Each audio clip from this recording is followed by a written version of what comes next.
This episode is made possible by purchasing resources through the Creation Science for Kids store. Welcome to the Creation Science for Kids show. Did you know the Apostle Paul has something to tell us about some of our earliest history? We take a look at the New Testament, how it ties into the Old Testament's time frame, and then take a deep dive into why your history book doesn't match. Then we crank our microscopes on full and explore how God gave matter its building blocks, the atom.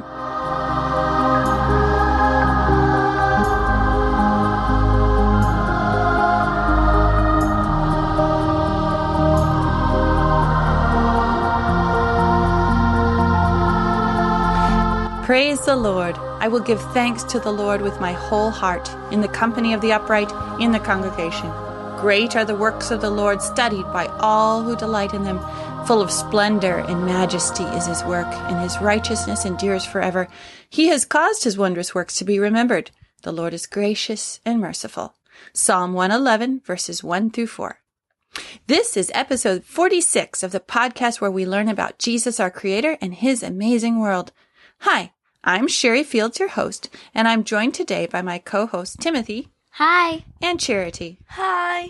To follow along with what we're looking at, check out the show notes, Creation Science, 4kids.com/dates.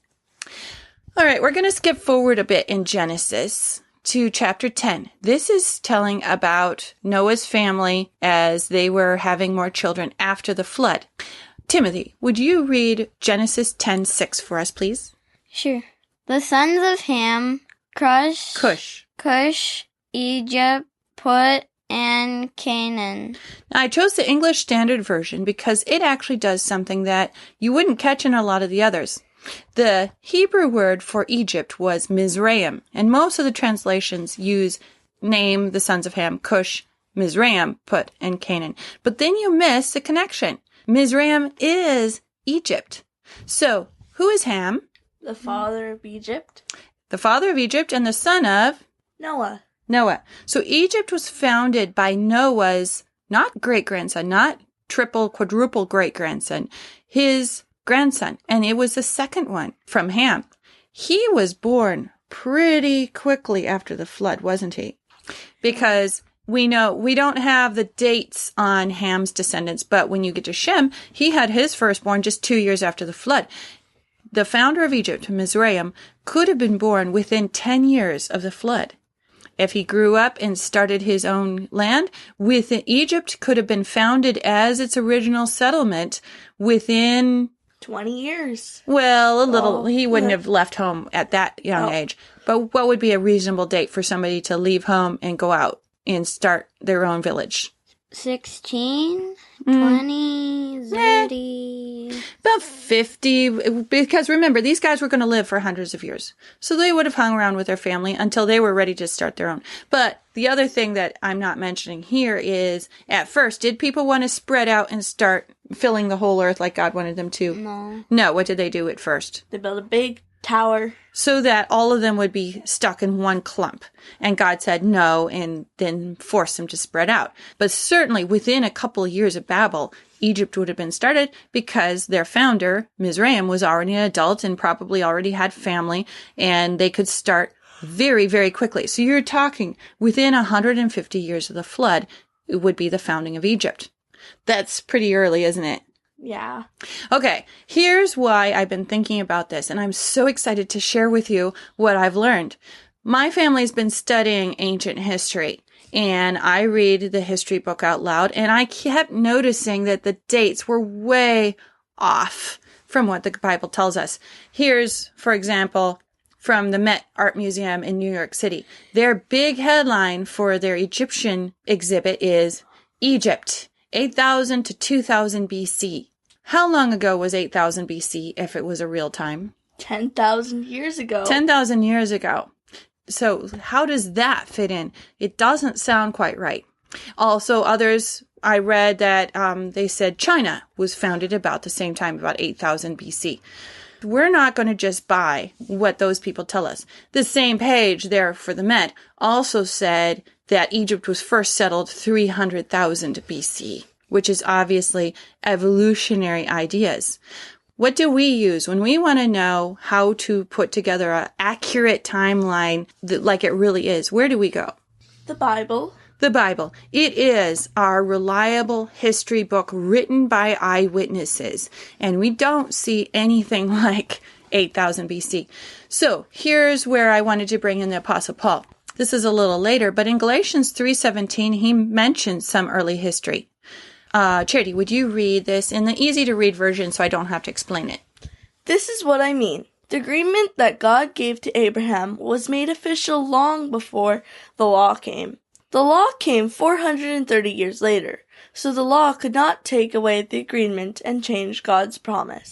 Okay, you can't get more precise than that. Now, we're not quite sure because God made a couple of promises, agreements here is how it's translated, with Abraham when he left when God was getting ready to give him Isaac, which is, from what I've heard, the most likely time. But from there to the time Moses was on Mount Sinai collecting the 10 Commandments and the rest of the law, how long was it? 430 years. Yes. That's how precise the history line is. So when we look at Abraham and when he was an adult and God was giving him promises to the time that the Israelites left Egypt after having been slaves, we know exactly how long that was, both in the Old Testament, and then Paul is agreeing and reaffirming this in the New Testament. God wanted us to know this is accurate history. I found a really great article at creation.com by Lita Kostner. By the way, I saw a picture of her the other day. She looks like she could be my sister or my cousin. It's really cool. I'd like to meet her someday. But she takes us through why we, as young Earth creationists, often are called around 6,000 year creationists. And she shows us how, first of all, we're going to get to eventually the genealogy in Genesis 5, where it gives us each man was this old when he had the son that passed on the line, and he lived for this many more years, so his total length of life was. Can't get more specific than that. At most, you have a 12-month gap. So in 10 generations, you can only add or subtract about 10 years. Then things get a little fuzzier, but you can follow it all the way through. For example, she points out in 1 Kings chapter 6, it says, in the 480th year after the Israelites had come out of Egypt, in the 4th year of Solomon's reign over Israel, in the month of Ziv, the 2nd month, he began to build the temple of the Lord. So right there, we already have 2 dates. We have from Abraham getting the promise from God to the law is 430 years. And from the giving of the law to the building of Solomon's temple was 480 years. That's pretty easy to calculate. That's a total of 800 plus a 10. 80 plus 30 is 910. 910 years. Oh, and that does not give you much wiggle room. And we're pretty sure we know when Solomon reigned. Okay, so then she points out, if you subtract 124 years. Saul's reign, David's reign, and the years of wandering, you can figure out how long the period of the judges was, somewhere around 356 years. I jumped into the middle of the article. She'd already calculated what was before Moses, so she puts the founding of the temple at 3,200 years after God created the world. So you can go all the way through and get to within just, and I won't take time to explain it now. There's some wiggle room to add maybe 100, 150 years to this, but that's how precisely, if you take the Bible literally, you can date the age of the world. Here, Lita says, today we would be at around 6,150 years since God created the world, plus or minus less than 50 years. That's how accurately we can calculate the age of the world. That's why we'll often say the world is about 6,000 years old, which isn't anywhere close to the founding of Egypt being 10,000 years ago. So I take the Bible. It is my authority. I know the God who wrote it. I trust him. When I go to the history books, I don't trust them. I know they're written by people. But I wanted to know, why were they giving such big dates? Or what's funny, when I was studying Abraham, they actually put him too close to the present. They don't put him far enough back. They have him living 300 years actually after he actually did, which is kind of strange. So here's what I had been thinking. I had studied about a place called Göbekli Tepe, if I'm probably mispronouncing that, in Turkey, where they're still digging up a temple complex with amazingly carved stone. They're sort of pillars, but with like animals on the sides. It's really cool looking. And they had dated that to about 10,000 BC, even though they would have liked people back then to have just been hunter and gatherers who could barely string of words together to form a sentence. And yet here's this amazingly well-carved place. They had said it was because of some ashes that they had dated with carbon-14. Now, I already know that when they date dinosaur bones with carbon-14, because they have it, they date to 35,000 years ago, which doesn't fit with 6,000 either. So I figured what they had done is they would take these artifacts and date them with carbon-14, and that would give them an age that was too big, which would make sense. So that's what I had figured. But then I found a place where I could ask this question that had been bugging me for years. There's a new website, and it's going to be an amazing place called kidsfindtruth.com. I'll include a link in the show notes. They're going to have a whole collection of things for kids your age to learn about creation. They're going to have books. They already have some videos up. The young lady who started it, Janessa Cooper, she's just a young lady, but already doing all kinds of things with Coral Island Adventure, audio dramas and things that she's helped put together with her church.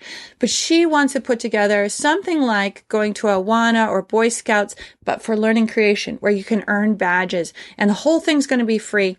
She's just getting it off the ground, but you and your family can sign up. That's one of the things. In order to see what I'm talking about, you have to register. You have to put in your email address and pick a username and password. But it's not very hard, and it will always be free. So one of the things that she's already done is contacted creation scientists, real scientists who take God at his word, and said, hey, if kids have questions, would you answer them for us? And they said, sure, just pass them on to us. So I put in my question. I said, okay, is the reason these history books are saying that these things are from 8,000 BC because of carbon-14? And at what point do they start matching up? Because I had noticed that when I was studying regular history, when they talked about King Hezekiah and his tunnel, they were exactly right. They had the date right on. So I asked, is that about where it starts to be in alignment, and from there on you can trust their dates? And I heard back from them. I am so excited to share. In fact, I heard back from a bunch of people. Dr. Terry Hurlbut said, yes, I would probably trust the dates no further back than the reign of Hezekiah, or maybe Kings David and Solomon. But even there, it would be risking. He points out that many of the pharaohs of Egypt and emperors of China were reigning at the same time in different places, so that gives an inflated timeline. He says, this is especially true of Egypt, which has a rubber chronology, as even the experts admit. What would a rubber chronology be? Could stretch? Shrink, yeah. So especially in this case, stretch, where if you take their dates and just line them up like we just did with the Bible, you end up with way bigger dates than is true, and even the secular people know it.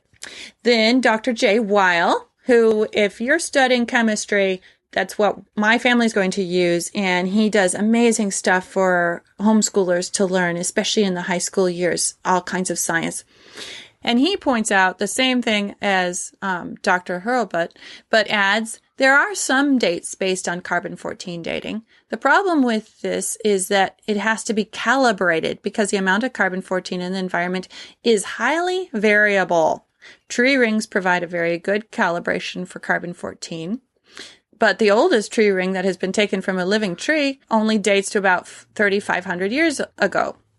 So he finds that carbon-14 is very reliable for dates younger than 3,500 years ago, which that would be at about the time of the judges, and increasingly unreliable the older they are after that. So that's what he thought. Then Dr. Ronald Stewart is an archaeologist, and he points out man's written records usually cannot be traced back any earlier than about 2350 BC at the earliest, within 50 or so years after the global deluge. That's the flood. Do you realize what he's saying there? He says we have written records that date to only about 50 years after the flood. That's mind-blowing.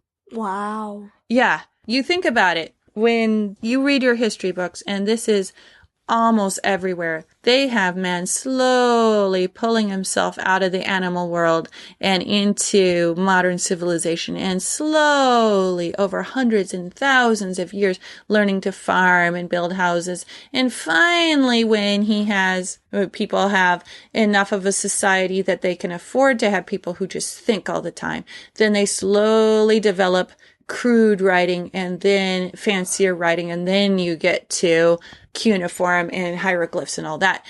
This isn't at all the same picture, is it? No. It's so different. Then I won't be able to read all of this, but I was most pleased by the answer I got from Jay Ox, who's actually an electrical engineer, but is obviously very interested in all these historical dates. He doesn't even think they're using carbon-14 to get the dates, that they had already decided to use what the Greeks had talked about. When they were talking about their history, they had different materials to describe the ages of man. They wanted themselves to live in the golden age, a lot like King Nebuchadnezzar. But before that, they said there was the Bronze Age, and before that, the Stone Age. And you've heard about that. Stone Age civilizations. Yeah, it's everywhere. That goes back to Greek ideas. So since then, there has been a set way of looking at history and using these ideas, and they just come up, he calls it a scheme, that they just get together and say, we think it's about this long ago. We think that's how it works. He has a really cool section on carbon-14, and let me show you. This is what I most want you. I'll probably go ahead and put his picture in the show notes, but send you over to Kids Find Truth to read the rest of it. He has done a diagram showing the carbon-14 in the atmosphere. First, he points out that even today, we know, scientists out there know carbon-14 is not stable. It is still increasing.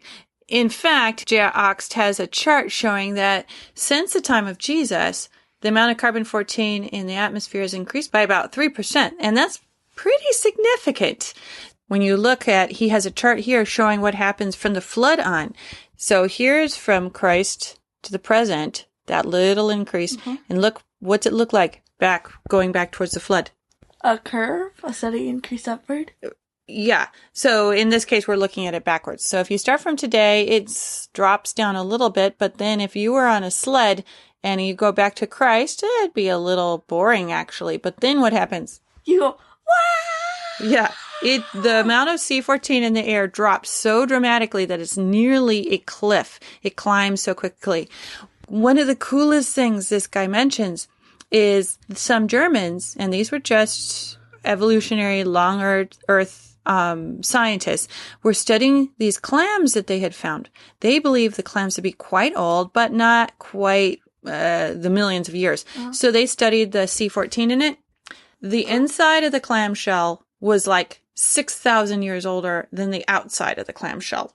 What? Yeah. How does that work? Okay, here's what's going on. The inside of the clamshell is the oldest. When it's a baby clam, it starts a little bitty clam shell, and then it adds on layers somehow to the outside. So the clam was 6,000 years old then got based on the carbon-14 dating of it. What it actually tells us is we know clams do not live very long.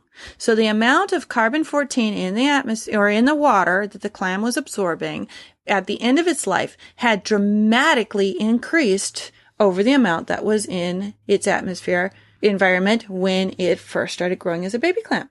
That's the truth.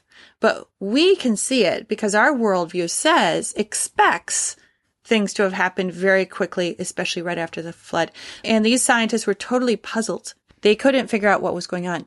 All that to say, Carbon-14 is not used to date things, although it would give us dates that are way older than the truth because we know it's increasing dramatically.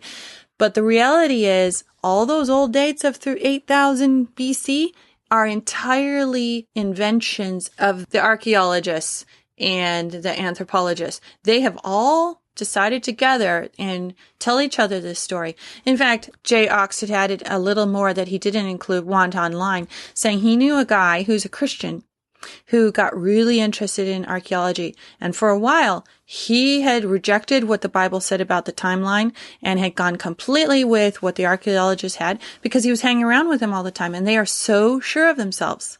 But when they met again 15 years later, he had switched. He had realized it was all just a big story. It was all just their ideas. And he had come back to realize that the Bible is true.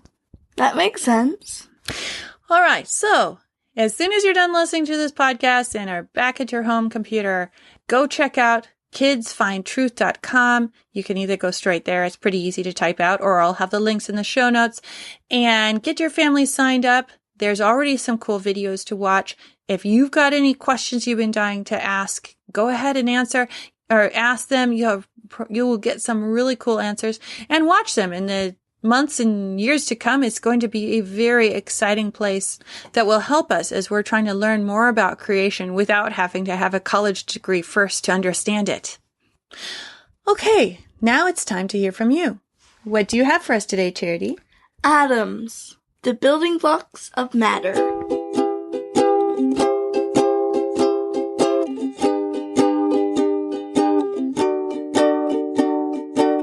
About 400 years before Jesus, a Greek guy named Democritus had a cool idea. He believed that everything that exists is made from invisible particles called atoms. We like his idea so much, we still call these particles atoms today. He also believed that atoms are indestructible. We know that that's not true. That's how atom bomb works. He also believed that atoms are solid but invisible. Sort of true. Yeah. Of course, he didn't have a microscope. Right. And are they solid? Yes. No. Not exactly. He believed atoms are homogeneous. What? Homogeneous. What in the world is that? Okay. So, all right. So I'll jump in here. He believed atoms are homogeneous. Homogenized milk is where they've taken the fat and forced it through a little sieve kind of thing that breaks it up so small that the fat can no longer rise to the top. It's mixed all through. So, yeah, atoms are not homogeneous. They have different parts in distinct places. So that idea wasn't right. Okay. He also believed that atoms differ in size, shape, mass, position, and arrangement. That's true. Okay. Now for the interesting bit. He believed that solids are made of small, pointy atoms. Liquids are made of large, round atoms. And oils are made of very fine, small atoms that can easily pass each other. Slip pass. Yeah. So he had some great ideas, but we have done a lot of studying.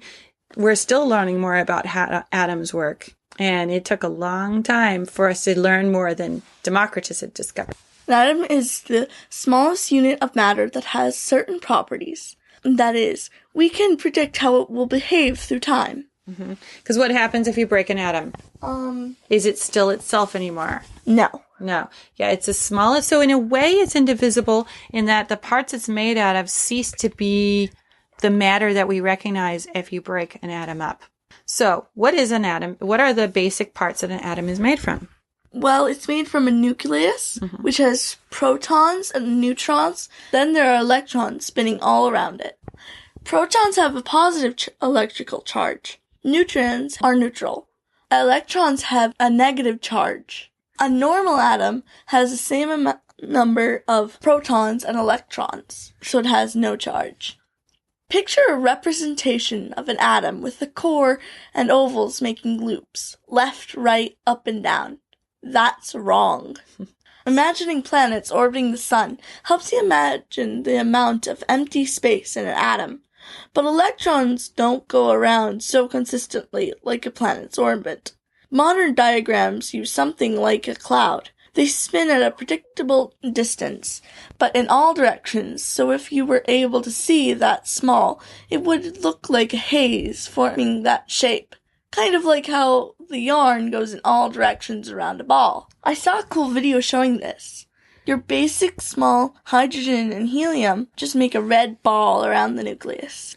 But as it gets bigger, it takes sort of two oval shapes that come together in the middle. But with a cloud still around. But with the cloud still around it.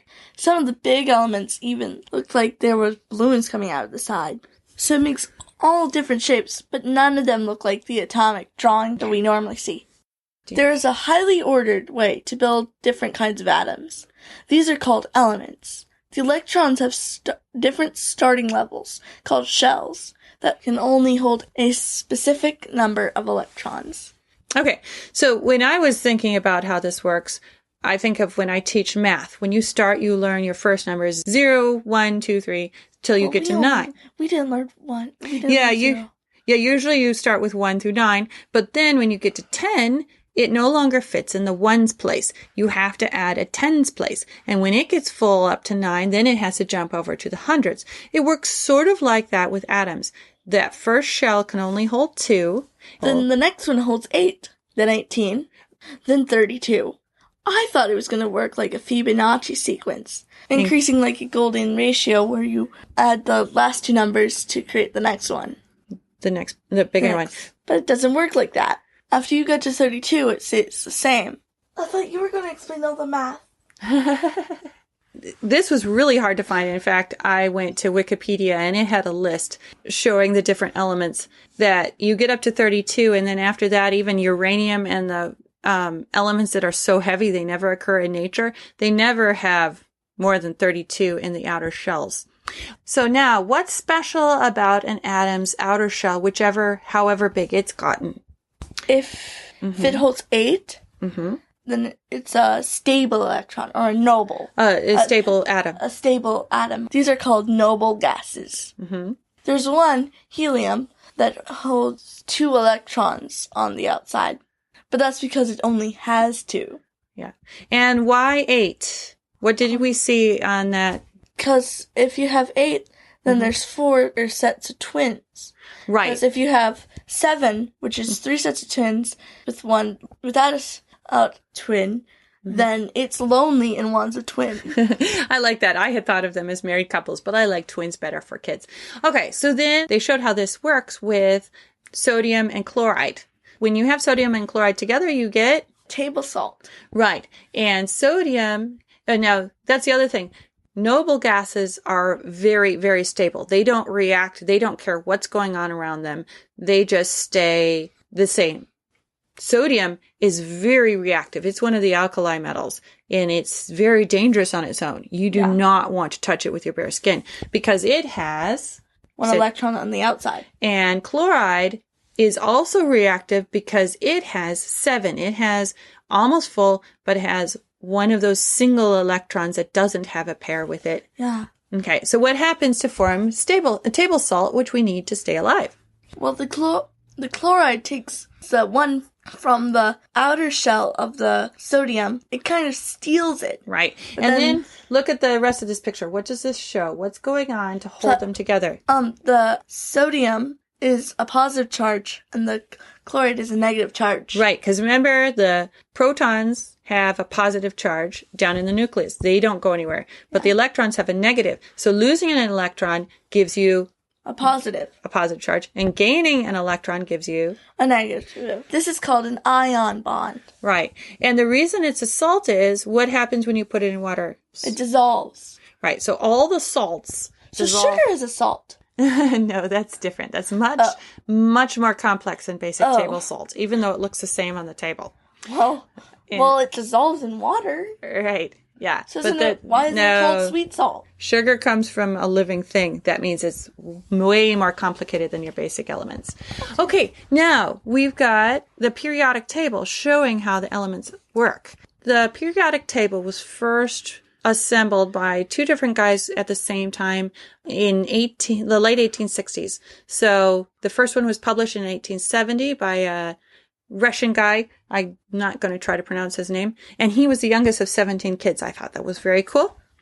One of the cool things, when he started putting it together and other people started adding on their ideas, he was able to predict that they would find other elements that would match up with the logic that they were finding in the atoms that were known, with their number of electrons and how they acted. I think there were 6 of them. He said, I expect if we look here, we should find this atom and it will behave like this. And he was almost exactly right on. What does that tell you about how the world is made? Well, it's very consistent. Consistent. And what did he use to predict? His brain. His brain, which means the world is put together in a logical way. That's where Romans 1 comes in. When you look at the world, you are able to see a lot about God. And one of the things that you can tell about him is he is logical, that he follows rules and math, that math works so much. Like we talked about, that atoms themselves are a part of that. When we study it, we can see a lot about God's character. So when you're studying science and you're studying math, you can remember you're studying something that God likes a whole lot. Wow, God is smart.